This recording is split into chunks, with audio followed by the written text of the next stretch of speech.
Welcome back to the F word. You have such a hard time saying it, don't you? I do. It's just inappropriate. Oh, no, it's not. It's just inappropriate. You're obviously not a Tony Robbins fan. Well, I am. He says that all the time. Does he? Oh, God, he's a bomber. Well, an F bomber. Okay, well, this channel is not necessarily an F bomber unless you're talking about family, I guess. Or finances. Yeah, faith, freedom. Oh, that's a good one, especially in this climate right now. That's a good one. And free. Yes. Yeah, we like free stuff. Depends on what it is, I guess. Oh yeah, that would be good. Yeah. Free ice cream. That's always good. Yeah. Yes. Anytime there's free ice cream, there's no complaining about that. Okay. I'll take it. All right. So cool. So what's our topic today? I think we want to talk about the greatest wealth transfer. The one that never occurred. Correct. Ah. So definitely a very hot topic, and not just right now, but all the previous years prior, as well as all the future years that we can look forward to. A lot of people on social media are talking about the greatest wealth transfer. A lot of people are saying how great it is, and we're in it right now, but you might find some videos that were 7 years ago. You might find some videos that were 2 months ago saying the same exact thing. And I don't expect that to stop. Here we are making a video as well saying the same thing, the greatest wealth transfer. What is it? I actually think reality of what it actually is very different from what's going on in people's minds. So let's kind of backtrack and look at generational wealth and kind of track it. The first first off, what do you think most people think their greatest wealth transfer is? Well, I think they think they're going to get enough money to get out of debt, pay off the student loans, buy a house, and live happily ever after. Yeah. So yeah, sounds great. Yeah, it does sound awesome. Yeah, but not necessarily in that fashion or that order. Yeah, and not necessarily gonna. It is just not gonna happen. Most people aren't of Jeff Bezos' wealth or even getting Warren Buffett's retirement plan. I mean, like, oh man, can you imagine having a dad that's worth, what is he worth? Like $10 billion right now, or $1 trillion? What is he? No, we don't have a trillionaire. We have a billionaire. Yes. So close to 200. Okay, 200 billion. Yes. Okay, and what are his kids inheriting? Is it like 10 million or 100 million or something? Probably so. Majority of these billionaires. Let's go check it out. Yep. Majority of these billionaires are not necessarily leaving all of their money to their children. In fact, they're probably leaving less than 10 to 5% of their money to their children, which is, it's crazy, especially for some of us broke people. We're like, you're my dad and you're not leaving me 10% of your money? You're not leaving all of it? They get 1%. Correct. 200, well, that's... And less than 1% of 200 billion. Okay, so that's still $2 billion split between 3 kids. And he probably left the grandkids in there, so yeah, I could still hang out with that kind of money. I mean, yeah, I could. I mean, I'm good with it. I don't think I'm getting it. Gonna push back a little bit, give me more. Can you at least give me 5%? 5%? Bezos says no. Bezos, he doesn't have any kids.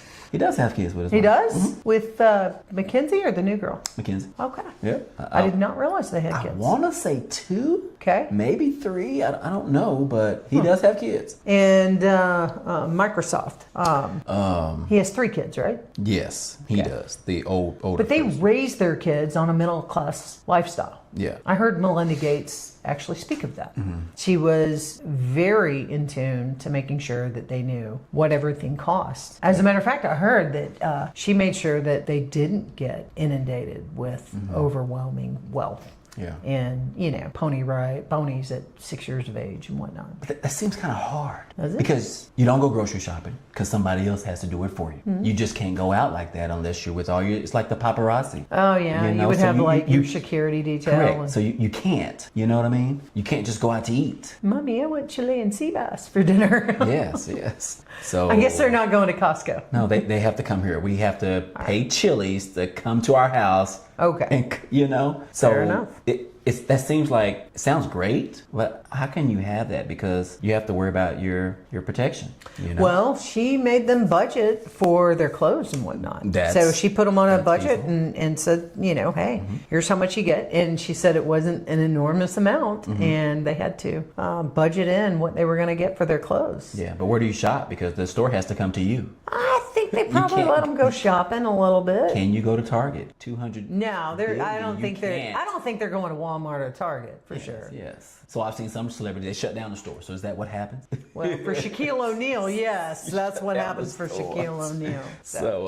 But yes. So yes, you're exactly right of what majority of people believe their greatest wealth transfer means to maybe them and people they know. That's the majority. But the reality is, like you were stating, is the total opposite of that. Yeah. So from the research that I've done, it looks like less than 10% are actually going to get a huge jump.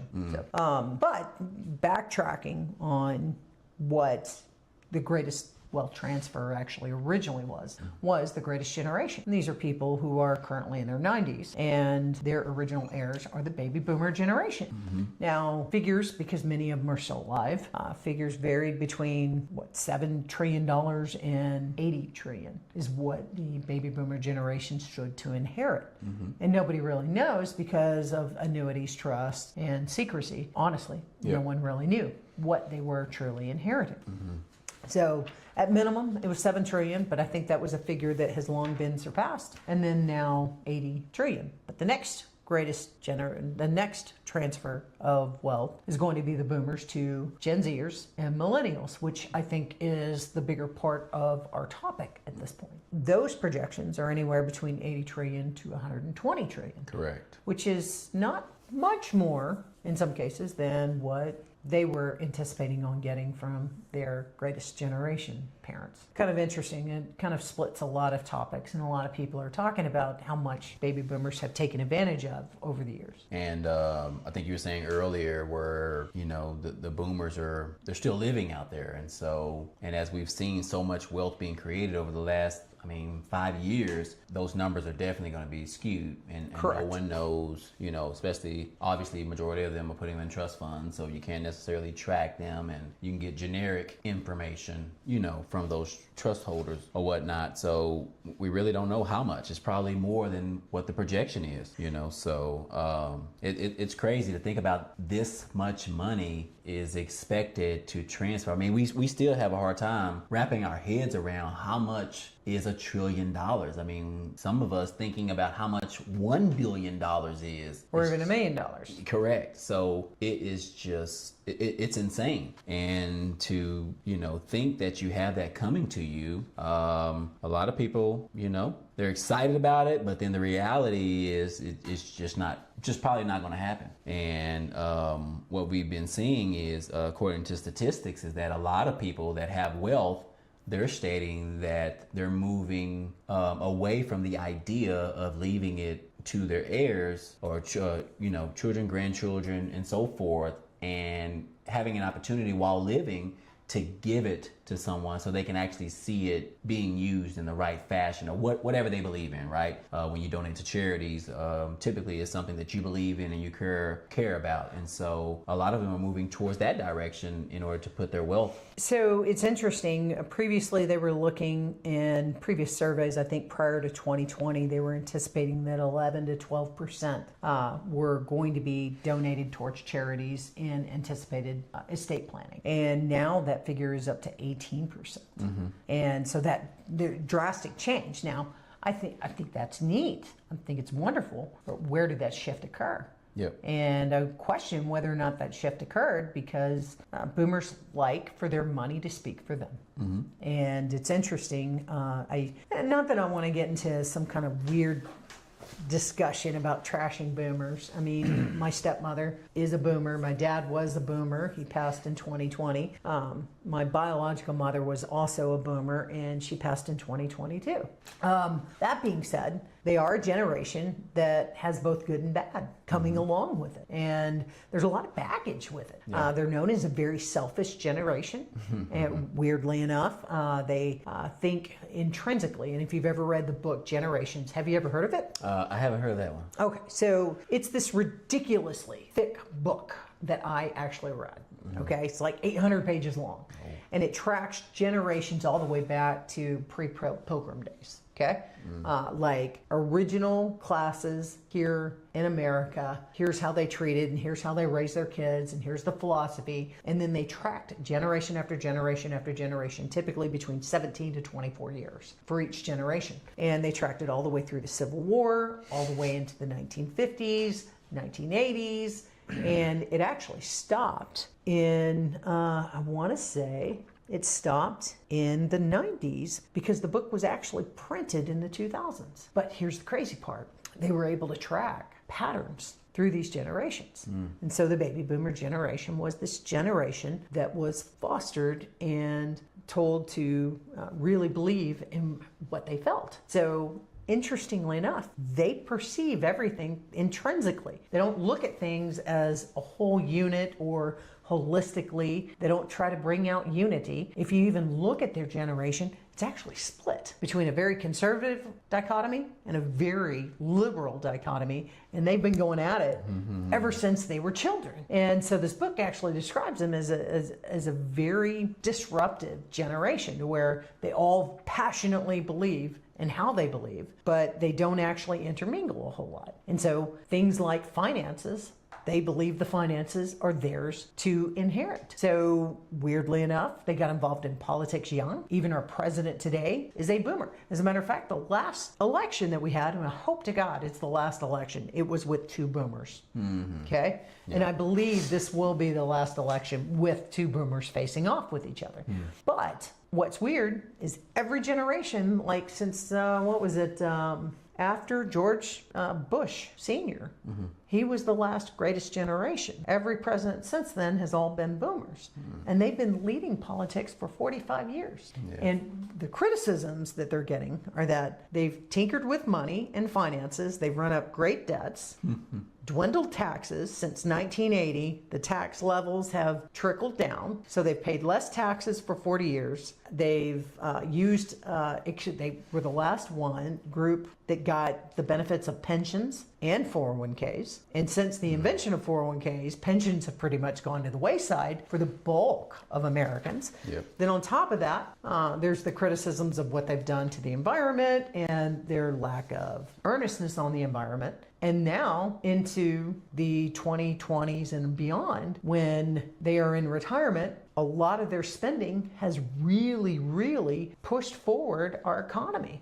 People don't actually respect that. They spend a lot of money.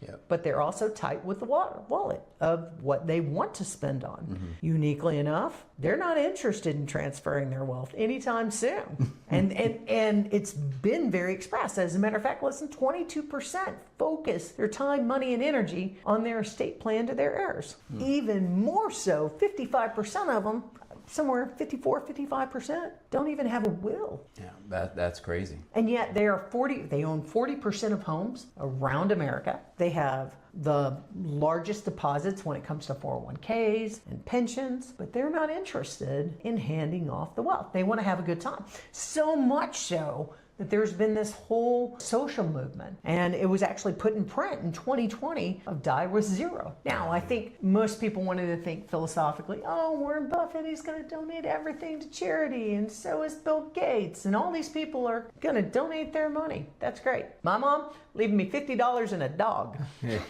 My mom said the same thing. She's gonna spend it all. Right. Yeah, not leaving you with nothing. I had one of my friends say that about his kids. He was like, I'm not leaving them nothing. I had to work hard for mine, and I'm gonna spend it all while I'm here and have a good time. So it's interesting. Did he inherit any money? I don't know that part. I don't know his past history.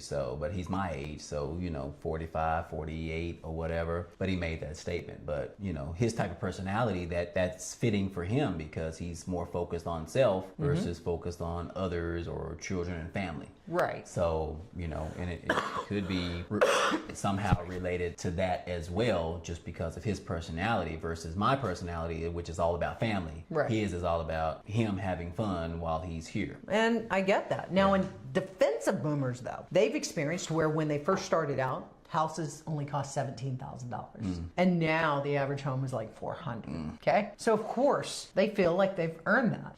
You look at when they were young and in their 20s, it cost probably $2,000 to have a child, going to the hospital. Okay. Most kids, even before that, were born at home, like either on the farm or in the house, this kind of thing. Now, I mean, what you got babies? How much does it cost without insurance? Oh, I don't know that. You don't know part, that part. Okay.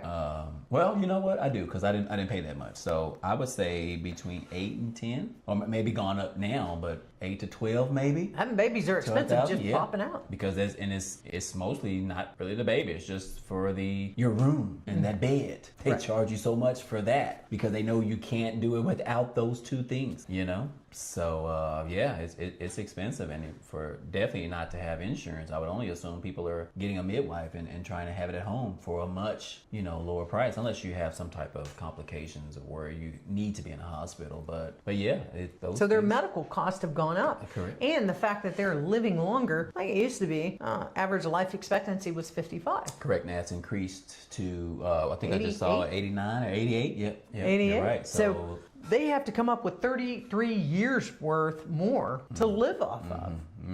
Yep. So I get both sides of the issue of, yes, they seem to be on one side a little bit more of takers, but at the other side, think about how many parents who are boomers who have helped their kids through college, helped their kids with expenses or a down payment on a home, or even when their adult kids move back in with them. And their grandkids too, because now you've seen a lot of that as well. Yes, they're helping intergenerational homes. Yeah. So yeah. And I'm a loan officer, so I see these people all the time going, well, Mama's going to finance, and we're going to live there and take care of her. And I'm like, okay, I kind of see where this is going, but it happens. And so there's nothing wrong with it. Each family gets to decide how they want to move forward financially, but they do put the burden and the priority for the family. Yeah.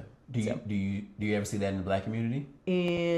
Actually, I'm working on a loan right now where a father and a son are living together, and the son's donating the down payment to the father, and the father's financing the home. And it's for tax purposes because if you're over 65, you get the over 65 exemption and the homestead exemption and the frozen taxes, and he'll not worry about the tax bill until after the estate clears. It's a no-brainer. Correct. And they're not living well beyond their means. It's a fairly small home. But it's kind of funny because you see these two guys, kind of bickering. It's like, like they're almost married. Yeah. It's kind of like they're almost married. Yeah, they're grumpier old men. I haven't really seen large wealth in the Black community, being, transferred down or whatever. I've seen small amounts, which what I say small amounts is mostly related to life insurance policies. Yeah. 20, 50,000, and less than 100,000. And of course, the people that I have seen it with, I've seen it be blown very, very quickly. That's actually interesting because my dad, for his work, he was a door-to-door life insurance salesman. Okay. That's what he sold. And he sold to a lot of immigrants, African Americans, Latinos, and even white people. And the life insurance policy was the basis. But keep in mind, if you're talking from 1950 to 1980, I think we only had less than 17% of home ownership among African Americans back then. Yeah. Now, that figure has grown, and I think it's up to 28%, but it's getting better. That's a big jump, though. It is a huge jump. Yeah. I can see where, generationally speaking, there is that challenge because there's not that longevity and the handed down of understanding of finances and credit and wealth and home ownership. And of course, they were blocked from home ownership in places, whether you're talking about Florida or Oklahoma, the tragedies that happened when they had a good community own the land, some asshole came in and completely just burned the place down and took it from them. I mean, that happened over and over again. It happened to Indians. It happened to any minority. Unfortunately, that is part of America's history, and we have to accept it. It's But past. that doesn't have to be our future. Correct. So, Definitely don't. I do have some recommendations for people because if you are going to receive an inheritance, there are certainly some things that you need to have a goal on in mind. Because if you receive money and you've never earned that much money, it's gone. It's just gone. So the goal needs to be, absolutely no questions asked, the goal needs to be that I'm going to earn, save, and keep has to be all three. Not just earn it, not once, but know how to reproduce that wealth. Yep. Earn, save, and keep more than I will ever inherit. Yep. And if you have that perspective, you'll know what to do when the money comes to you. But it's a mind shift, because I'll give you an example. My mother, when my dad passed, I remember my mom making this statement, and she might have received 80,000 or whatever, and she made a statement and said, I have more money than I will ever be able to spend. But that's a mindset. Because of what you've had for so long, you feel like this large amount, I'll never be able to spend that much because I've never it's spent real it. easy to spend But 80,000 now. It is. And so, but I would only assume that's the mindset of so many that, like, let's say someone that's used to making $25,000 a year and they inherit $150,000. They will think that this is 8 years worth, and that's how long it could last me. So I could just go do whatever because it would take me so long to spend it out, and I'll be fine. That's the mindset. But unless you're into it and really were already doing it prior, it's a challenge. You have to get help. Right. You have to get help from it. And most people that are about to inherit that type of money, you don't want nobody's help because it's my money. You don't want nobody's help. You don't want to talk to nobody. I just want to go. First thing I'm doing is I'm taking a trip. Second thing I'm doing is I'm buying a new car. Yep. Simple as that. First two things. Because the car that I've been driving is an old beat up Jeep or car where the window does not work. You know? All right. What are you going to judge? What are you going to judge? Why you got to bring up the past? Yeah. So you're right. Those are the things that are people's focus if your money has never been any type of promising. Right. You know, that's just what it is. And it's a True mindset story. shift. And the only way I think that you can fix that is if you get help. There's no way you're going to just figure it out like that. It's hard. Because your I would brain agree with has to that. be in the same spot. You have to be in that. You have to place the mindset. You have to place yourself in the position to learn, and there's nothing wrong. Put yourself in with the being position that sponge. of the person that's handing down the money. You got to start thinking, okay, why were they able to do this? Right. So it has to be a shift. You have to change. You just. But if you're in the African American community, let's just talk about that. And you inherit, and it's not really an inheritance, weirdly enough. Yeah. It's not an inheritance when you get life insurance. Correct. It's not taxed. It's not anything. Yep. It's just life insurance. It's a benefit. That's it. So it's not even an inheritance. But if you get that, is that really a mindset shift? Or you have to get in that same mindset shift? Or do you have to just sit there and say, I'm going to educate myself on money? And then you grab a book and another book and another book and another book. And books are cheap, by the way. They are. There's thrift books. There's half price books. There's the library. There's the internet.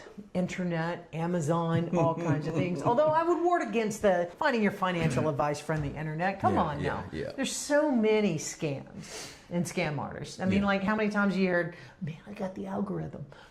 I got the algorithm, and you can make $10,000 with just one penny in 30 days.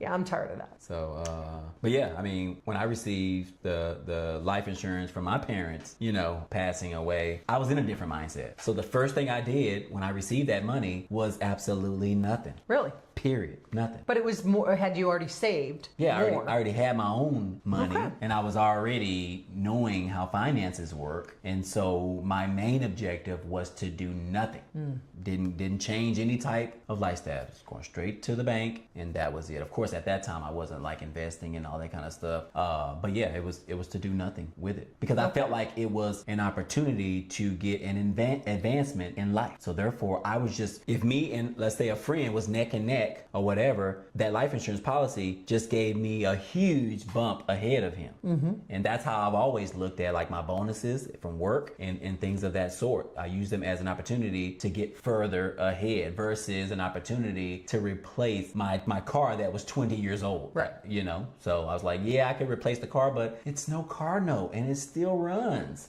So this, I can get ahead, you know, those bonus, you know, and then I ended up getting into real estate, and then I started saying, okay, these bonuses, so I can buy assets versus buying a car, which is exactly not something an that asset. can help me grow even further and so forth. So, but that was my mindset. Everybody is not that way. And like you said, they could pick up a book, but for a person that never picks up a book or never thinks of learning a skill from a book or getting online and learning a skill, that won't cross their minds. At all. It won't. I'm crazy. sorry, it won't cross their minds. Even now, I preach to some certain people that don't have it, and I'm preaching to them, and it's still there's no urgency. Yeah. So when that inheritance comes to those people, Yeah, it's just nothing. It's still going to be the same rotation. And that's why, a lot of people have always talked about the NBA players and the NFL players, when they get these large sums of money, they end up blowing it. That's because they felt like, oh, I'm getting this kind of money every single month, every single year. I'm good. I'll never figure it out. Never spend all of it. Let's go get these chains.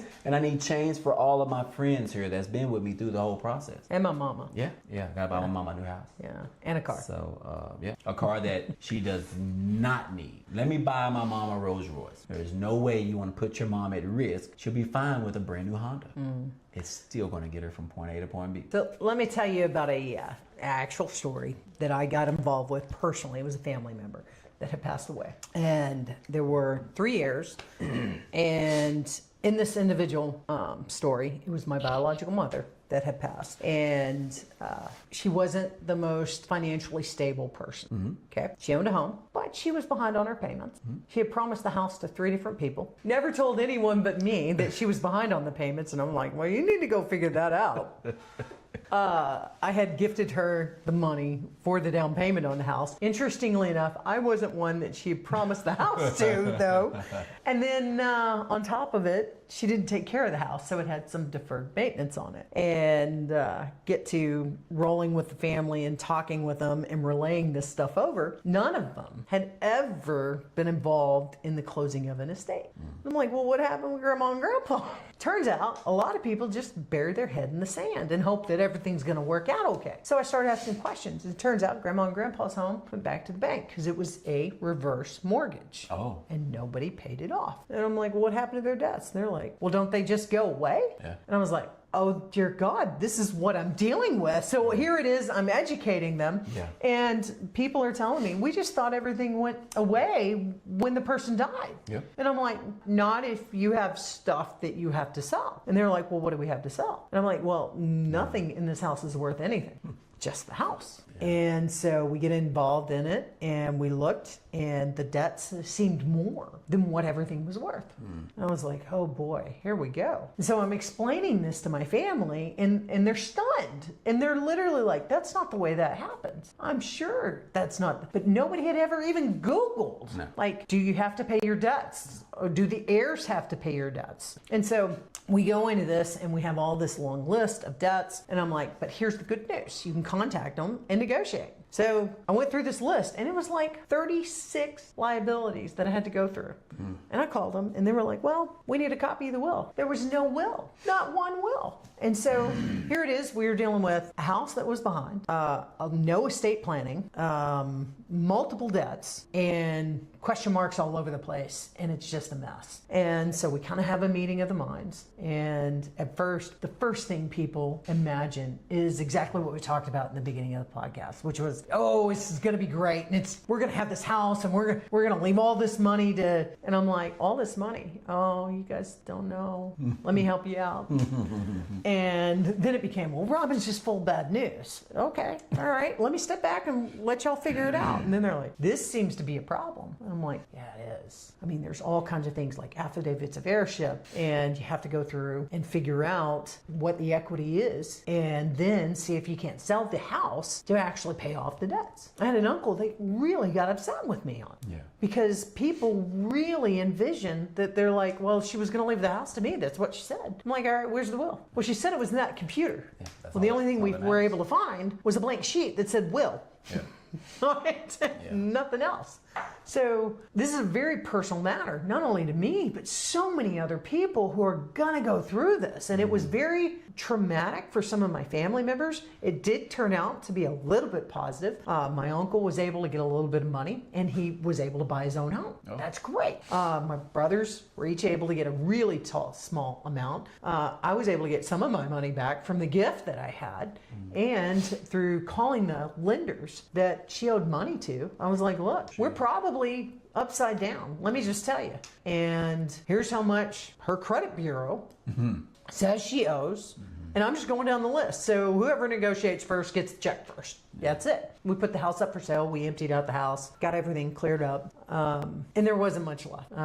And it was a positive thing to be the first person in that family to help our family close out an estate, get bills paid. And I feel like I honored my mom in making sure that her debts were paid, that her house was sold, that uncle was taken care of, and that there was a tiny chunk.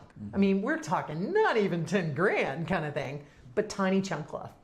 You know? And then I come to find out years later that more than 55% of boomers don't even have a will. They don't. And if you even just Google, just now, if you're watching this, take a moment, pick up your phone and Google will cheap. I literally double dog dare you to come up with, you'll find free ones, you will find $99, you'll find $49, you'll find $19.95, you'll find $400 of wills, trust, and estate planning, along with DNRs and all these other things. It just takes a really small amount of time, attention, and communication with your family, and you can save them tremendous amounts of heartache and tons of arguments and pain. The arguments they're going to be there. That death always brings those. You know, unless there's even if there's a large inheritance as well, it's still going to bring fights or small. I mean, like some of the biggest arguments are over peanuts. My dad said he gave me the best advice when you lose a family member, close friend. He's like, hey, when you're at a funeral and somebody's passed, just expect people pop like popcorn. And I was like, what? He goes, people pop like popcorn. They don't know how to process it. They're in pain. They don't know how to deal with anything. So just expect for crazy shit to come out of their mouth, Robin. And if you expect it, it's okay. It won't surprise you won't be surprised by it. You won't be offended by it. You won't even be hurt by it. Because every time, what is it Tony Robbins says? If you hear somebody screaming or upset, it's a cry for help or cry of pain. So that's what they're going through. And I don't want anybody to go through that. Not what my family went through, not what I went through. I don't want to do it. So shockingly, it happens a lot. I mean, we dealt with it the same thing in my family, you know. So I've seen it. I've had to deal with all the stuff you just said. And of course, my brother didn't know anything, so he just thought that he could just get the house. Without paying anything. Correct. I just get the house. And I'm like, well, can you even afford to live there at the house? Because I wouldn't mind, because me and my younger brother had houses. So we were like, okay, well, you don't have one. We would be okay with that, you know. But he thought, you know. Was he already living in the house? No, he wasn't. So, because he's the older brother. So, but he's the only one that does not have a house. And so me and my younger brother was like, hey, we wouldn't mind as long as you do right. Overall, we knew that, you know, he'd probably just, well, number one, you got to give us our equity, and you can't do that. So there's no way you can get it. Okay, so there is a way to do it. Well, so the other there is an OLT deed that you can use here in the state of Texas. And with an OLT deed, it's basically like a lien, and you pay off the other heirs, basically. But he would have to have credit. Correct. And he would have to have a job and some stabilized income. And that's where it all failed. So it was too much risk. It was just easier, sell it, split it up by 3, and walk away. But to tell them that is hard, because they don't understand. They're like, well, it's a free house. I don't understand. I'll take care of it, and you'll get paid when I sell it. No, I don't think it's going to work like that. I had to explain a lot, which I was learning a lot during that process. And so... was there a will in that situation? No. There's nothing. So just life insurance and a house with equity and a couple of credit card debts. Now, did you guys ever talk to your parents about will? And it was never a part of your family? No, a lot of people in the Black community, if you don't have a substantial amount of wealth, you feel like you don't need it. And plus, Black community, you don't even talk about money. You just don't. No, a lot of Black community, you try to make it seem like you're doing well off, even though you're really not. So, which means you're putting all your money into your cars and your houses and clothes. And your wheels, your rims. So to make it appear that way, and so that's terrible to say. That's the house I grew up in. You know, obviously things have changed. We're seeing things different, but I still see different people still doing the same thing. Well, I think Chris Rock helped that, because he said everybody had a 401k in their rims. I remember that joke. I remember that very clearly, and I was like, and he goes, "I know that's wrong." Yeah. He just said it, and like I was Yeah. like, man, that needs to change. Yeah, That needs to which it change. has. It's slowly, especially with social media. I think social media is doing a better job of that because now people can learn by watching 30-second video. Okay. I mean, they at least learn some direction, and if they want to pursue, they can go Google. But now I know what words to use. So I think from a good perspective, social media has done that for us because it's allowed so many people that have zero education know about what a will is and what a trust is, or how to start a business. Right. So many people are starting them all from watching a short video. So some benefits there. God love the internet. Sometimes it does come through for us. Yeah, sometimes, and then sometimes it does the opposite. So Do you know how much people pay more, and maybe this might help? People pay more when there's no will. correct. Did you know that? Yeah, but that. Do you know how much? No, I don't know how much. I think it's like $3,000 to $10,000 more, depending on what's left over, what the size of the estate is. Yeah, with lawyer fees and all that kind of stuff. And Well, it's even more than that. It's just even if you don't have a will, like you going through the probate process, you pay more when there's not a will, a Correct. trust, or a ladybird deed, all these other things. But that's with everything. You pay more with the less of knowledge you have. So that's with everything. Electricity. I know some people, their electricity rate is still 20 cents just because they just Oh, you're going to know. bring up electricity. Oh, that hurts. I don't like electricity. Oh, I love electricity, but I hate to pay for it. Oh, yeah. So, I mean, I've helped so many people with the education part of that and to lower their bill by 50%, you know, just because they just didn't know about deregulation in the state of Texas. So, but it's just knowledge. Knowledge will save you so much money in so many different areas, but we still don't want to take that time. We'd rather trade that time in by working overtime at a job. You think? It's easier. Well, I'm already it's doing the easily job. calculable. Yeah, I'm already And doing the now job. there's no taxes on overtime, so there you go. Hey. Okay. So, but yeah, like you were saying, like these statistics right here, which you already mentioned this, but I'll just go ahead and repeat them. The baby boomers are holding about $78 trillion. 80% of the U.S. wealth is held by 20% of the population. So that's a very small population, which is holding majority of the wealth in this country. Inheritance, only 22% of boomers, I think you said that already, plan to leave inheritance. So even though You that's didn't who's make it to holding the it, list.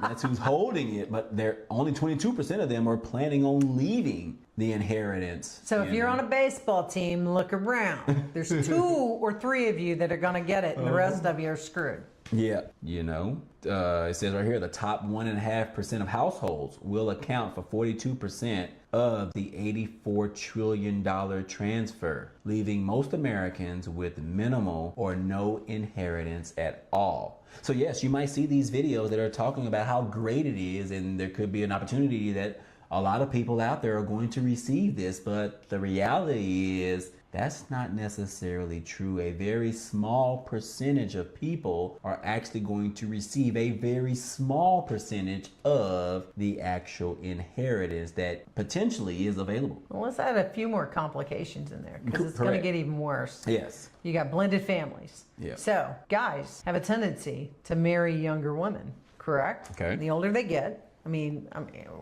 we're not talking anybody surprised, but like Leonardo DiCaprio. yeah. I'm just saying. These guys who are over the age of 50 want to date someone who's 30. Okay? Nothing wrong with it. But here's what happens. They usually have a former marriage with kids, and then they go and get remarried. And the estate is complicated. Now, why is the estate complicated? Well, because the spouse, the current spouse, unless there are some premeditated decisions like through a prenup, through a marital division of assets, through things like trust, because you'll have a marital trust and then an heirship trust. Basically, a lot of heirs will get missed because they are from the first marriage. Second marriage happens, relationships and other complexities occur, and they get missed. Yep. And if there's an inheritance, might go directly to the new spouse. And then that new spouse has their own children, which they might favor. So, And they might not even, especially depending on the relationship with the other kids, stepchildren or whatever, and they have that option Yes. at their disposal for their decision, and no one else can do anything about it. So yes, you're right, blended families, and no one's even thinking that far, but No, you got a young wife. Yeah, I mean, that's why would you think about that? it's the only thing I need to You're focus gonna on. live forever. Yeah. She'll keep me living. Should keep me alive. Yeah. So, but yeah, that is one complexity. So because of that complexity, read where in the next 10 years, 60% of America's private wealth will actually be held by women and not men. Women will take over financially because of the inheritance of, if you have an older man, many of them who are wealthier, the spouse inherits the funds, and women are the majority set for whatever the next generation. So imagine that 40, 50 years ago, women could barely open up they were just starting to be able to have their own accounts and buy houses. As a matter of fact, God love her, my boomer mom, she told me this story when she was 28, and I'm in mortgages now, so it's still foreign to me because most home buyers today, women are aggressively purchasing real estate more so than young men are. And yet, when she was 28, she was told she needed a cosigner even though she had perfect credit and a 20% down payment. Wow. And stable income. And she was like, so she called my grandfather crying. My grandfather came down and threatened a lawsuit with the bank. And suddenly she got approved. My grandfather didn't have to co-sign. But she was one of the first few women who owned her own home independently. And she owned that home before she married my dad. So that was a premarital asset. But she tells me this story, and I find it thrilling that she fought back with the bank. Because I work for a bank. I know that we can be blind and obtuse, and sometimes we don't always get it right the first time. Let's just put it that way.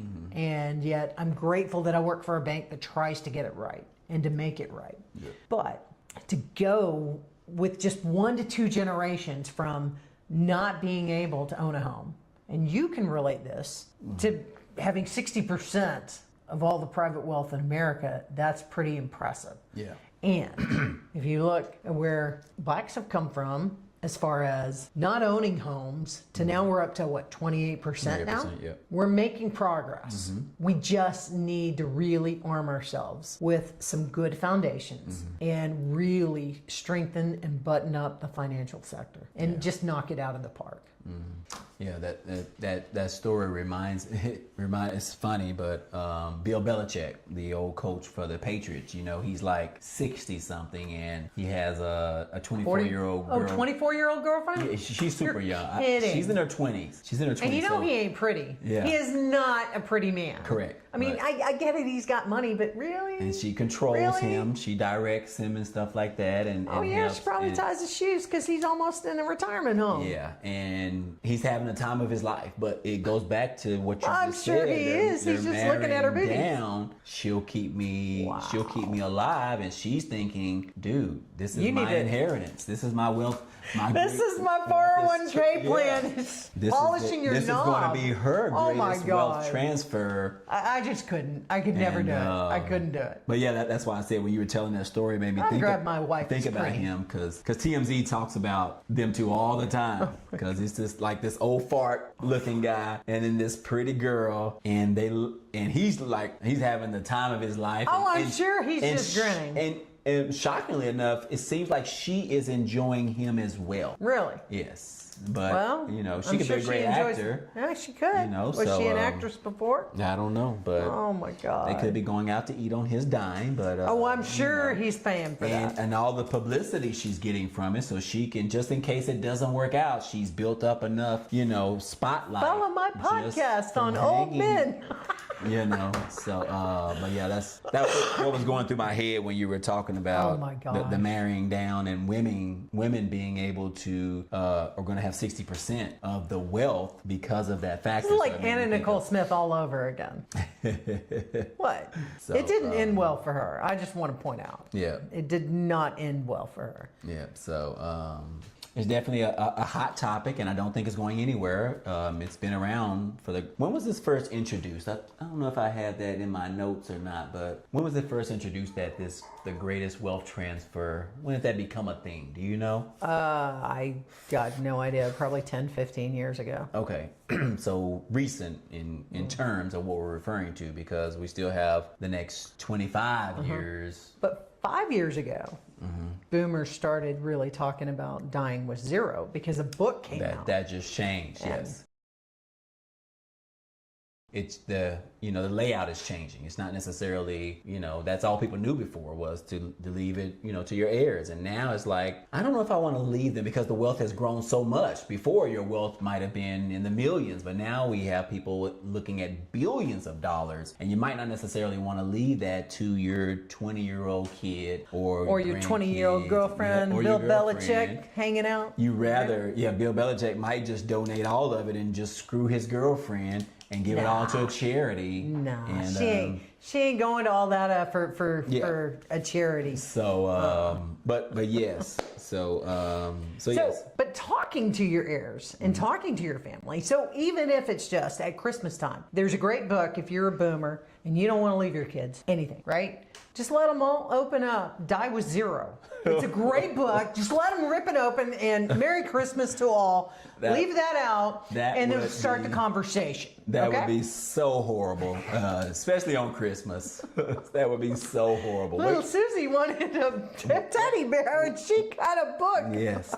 So, yeah. Oh, come on. And of course, depending on what age, you can't necessarily leave them a physical book. You have to leave them an Audible account. Oh, yeah. So they can listen to the audio book because they might not necessarily know how the physical book works. Okay. Fair enough. Fair enough. So, but yeah, this is a thing. And then another layer in relation to this greatest wealth transfer, we also have a new term that people are speaking about, which is called the Bitcoin wealth transfer, in which as boomers and so forth, millennials and Gen Zs are looking towards receiving this or some type of inheritance. They're already planning on what they plan on doing with the money or the inheritance, which is putting half of it, 50%, into Bitcoin. Do you own a Bitcoin? So I don't own a full one. But I do own some Bitcoin. And so you own a little bitty bit? Yeah, very little bitty. So, but I have it in my portfolio, and it is one of the, it's being perceived as going to be the greatest asset to surpass all of our previous assets as the world continues to diminish, if you will, or devalue our dollar. A lot of things are moving towards the digital, the crypto space. And that's where it comes into play as the Bitcoin wealth transfer. It's becoming known as one of the best assets that we have ever seen. Just looking at its previous track record. Now, could that come down to, all just vanish away? Yes, it could. However, at the current state, it is looking much better than any other asset we've ever owned before. And so a lot of our younger generation are really, hitting on this particular aspect as well. I know you said you didn't know much about, Bitcoin. And well, here's the thing with Bitcoin, and I just want to say, if Grandma and Grandpa leave half a Bitcoin to Johnny and Susie, interestingly enough, very few women invest in cryptocurrency. That is my biggest concern about it, is that women tend to be more conservative investors than men. And if you look at massive losses, they're usually on the side of the men's, not the women. Yeah. And he's just talking his story and, averages. So little Johnny gets a half a Bitcoin or a quarter of a Bitcoin at that metric, and he gets real happy, and Susie can't wait to get rid of it. Yeah. So I don't know. When women all jump on board with cryptocurrency, I'll feel a little bit safer. Yeah. But the issue, have you ever seen the statistics on that? Less than 2% of investors are women in cryptocurrency. Doesn't that freak you out? That only men? It's like a sausage fest? You got Kathy Wood and two other women and the rest of men all wanting to dump everything into cryptocurrency. It alarms the average woman, especially this lesbian. Well, in that case, if we look at the amount who holds the majority of our wealth in this country, it's men as well. So, right now, wait till 10 years. They all get inheritance of it, and so it changes. But looking at the statistics on who's generating the most money, it is the men, and it's because they're particularly. There was a patriarchy, and y'all kept women down. What? There was a patriarchy, and y'all kept women down, kept them from having checking accounts and houses and all this stuff. Oh yeah, I wasn't born then, but. I'm just going to blame you for all of men throughout history. Nope. That's it. No. You can blame me for all white people. It's all good. It's all good. And that wouldn't be fair. So. Oh, no. But yeah, I would only assume like the boomers are not going to be leaving, that, but some yeah, are jumping on board. Some boomers, not a whole lot, but some. And that's what I've read in my studies is that, for people that have wealth and that are actively investing, they're saying at least have 5 to 10% of your portfolio into Bitcoin. Enough for it to make a difference, but also very little to where if it does not work for you, then it's not going to hurt as bad. But considering, looking at, like I said, looking at the way Bitcoin has been performing over the last, I think it came out in 2009, and looking at the way Bitcoin has been performing, it's like, hey, this thing, this is really, really something. And well, you've heard of the tulip. The what? The tulip crisis, right? Tulip crisis. No, tell me about the tulip crisis. We're going to get into the crypto world, and we probably better retract. Okay. But what was it? In Denmark, was it? There was a tulip crisis, and I want to say 1827, where all of a sudden the value of tulips just skyrocketed, and everybody was into tulips, and it crashed within a matter of weeks because suddenly everyone was into tulips, and then all of a sudden there was a black market for tulips, and everybody got into tulips, and then it just crashed as soon as it happened. And it was a flower. At the end of the day, it was a flower that would die. Didn't that something similar to that happen with the eggs? With the what? Eggs. Eggs skyrocketed out the blue, and then all of a sudden everybody got their own chickens and running around in their HOA, and next thing you know, no one's worried about eggs, and everybody's cooking eggs. Well, they're still $9 and $11 eggs, but they're like only online when you go to the store. They're happy eggs that wander around the farm. They got 7 acres, and they give you a little card that says Jackson's doing well. And these are the eggs. You got blue eggs and brown eggs and white eggs, and so it's a happy egg place now. But yeah. So. Well, there are crashes of all kinds. Correct. I get it. But I'm not sure that the greatest wealth transfer. Now, what I do believe is that some boomers are worried that this transfer of wealth will occur. The investments will go into something sort of like cryptocurrency. Correct, yes. And just completely get eradicated overnight. Because many boomers do not believe in cryptocurrency. They're like, blockchain my ass, put that iPad down, kind of thing. They don't believe in it. Correct. But I understand. It's not something they can hold. It's not a gold bar. It's not a silver bar. It's not a commodity, and it's not a stock certificate. Yes, that's correct. So that it is is. correct. It is something that they just don't feel is real because it doesn't exist, and they can't touch it, hold it, feel it, hear it, see it, or taste it. Yep, and I clearly understand that. So, because that was a lot of my, fears as well, because, and it hasn't necessarily had the proven factor, like your house and things that you can use over and over. Is something tangible that you can hold. So yes. You want to hear a secret? definitely get it. I think crypto will last. You want to know why? Because criminals love it. That's totally why I believe it's going to stick around.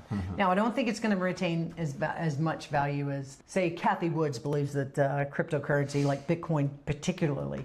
I think her projections are that it will hit $1 million per coin. Yep. I'm not a fervent believer, but I think she's an amazing thinker. Like, she is just completely one of those people that will just sit and think about things. So maybe she's right. She could be right. Yep. But I think there's too much scam artistry going on with crypto. So I think there are some worries, and definitely I think there is, by the way, back to our original topic, the great wealth transfer. I have seen, and there are some things that play into the part. We have a very divided nation, and a lot of people, I've seen this whole thing recently of Grandpa took the red pill and now he's all Trumpster, and we can't even talk to him, and now he's taking me out of the will, and this, that, whatever. So one of the things you want to remind people is that their money does not get to control your own mindset. And it doesn't get to control your own behavior. But I think generationally speaking, I think for the past 5, 6, 7 generations, they've really felt like if you wanted part of the family company, or if you wanted the family farm, or if you wanted an inheritance or anything like that, or if you even just wanted to remain in your church or this, that, whatever, that you were following along the mindset that they had already previously said. And I think our younger generations are like, no, we ain't doing that. No. We're not following that nonsense. Yes. So I think there is a conversation that you can have with your parents of saying, look, we can have a relationship, but I ain't going to follow you down that path, whether it's the red pill or the blue pill or whatever pill they're taking. So that's one thing. But the second thing is that you can't ghost grandma and grandpa and still expect to get that inheritance, because wills change. Yeah, they can. You know, they can change it in an instant. It's not a permanent thing. Trust as well. Trust can be changed. And so it's one of those things to where it's not a given that you're going to get it, and it's not a given that they're going to give it. So just have some grace about it and approach it with the fact of, hey, I'm going to control my own finances. I'm going to expect $50 in a dog. That's what I tell my mom all the time. I'm going to expect $50. And then she goes, but wait a minute, you still have to buy the Whataburger for the guy that's coming down to get my body. And I'm like, so you're already taking inflation out of my inheritance with the $50? Because now I'm going to pay $30. But it's going to be $30 for the Whataburger, and I'm going to get a $20 bill and a dog that costs $100 to feed. That's totally what's going to happen. Have some grace and have some belief system in your own finances. That you can build it no matter what's going on, no matter what your education is, no matter what your background is. You were not born in Afghanistan, Uzbekistan, or Iraq, or any other war-torn country like Iran. You're born here in America, and you can change your own fate, financially speaking, without needing an inheritance or cryptocurrency or anything else. There are multitude of paths to wealth. Yep, there is. You just have to pick up the knowledge, which is available in every single fashion out there. There's no excuse. In today's world, there is no excuse at all. So you just have to figure out what you want and go after it. Yes. Most people, that's where they struggle at, the going after it part. So yeah, if you guys out there are expecting an inheritance, hey, comment down below. Let us know that you're expecting it. If we've shed a little bit of light on the idea, maybe change your perspective of maybe how much you are expecting or thinking that you're going to receive. You could have different thoughts now after hearing this, because things change. You know, if your parents, grandparents, boomers are expecting to leave you some type of inheritance, you might want to have that discussion. I think that's the most important part. The most important nugget to pick up from this video is to have the conversation, because a lot of people don't have the conversation, and like you were saying with your example, we just assume, and there's too much assumptions going on, not necessarily having a discussion to find out what's the reality. And so we assume that we're receiving 10 million, but the reality might be that they're only leaving you $500,000 or $50 or $50 in a Whataburger and a meal, Whataburger and a dog, and a book. Yeah, and a book. So, Die with zero. Die with zero. So this is I'm leaving you the book as I die, so you'll know why I only left you with $50. That's going to be the new way of thinking. So definitely would love to hear back from you guys. Comment down below. We appreciate you stopping by and having this conversation with Robin and myself. Definitely something that we all can be thinking about, whether or not we have inheritance or not. It's definitely something that we need to know more information about and have those conversations. At some point, you might build up wealth for yourself, for you and your family, and you may need to make that decision on what you do with your wealth as well. As we all know, we do have to leave Earth at some point, and so you will have to pass down, you know. Even Elon Musk is going to die. Yeah, Elon Musk is going to die, and you know, so yeah. So he may be a little head with robots. Oh, he's going to still. Yep. You Right. think he'll still be hanging out? Yes. Elon Musk. Elon's head, but the rest of it, all robotic. That's what XAI is going to turn into. It's going to be a little bobblehead of Elon Musk. That'd I love be so it. cool. So anyways, hey, we appreciate it. You have anything? No, just grace. Educate yourself, have the conversation, and don't accept what today is. You can rebuild for tomorrow. I like that. The F word. The F word. Gotcha. Hey, we'll see you guys on the next one. Thank you.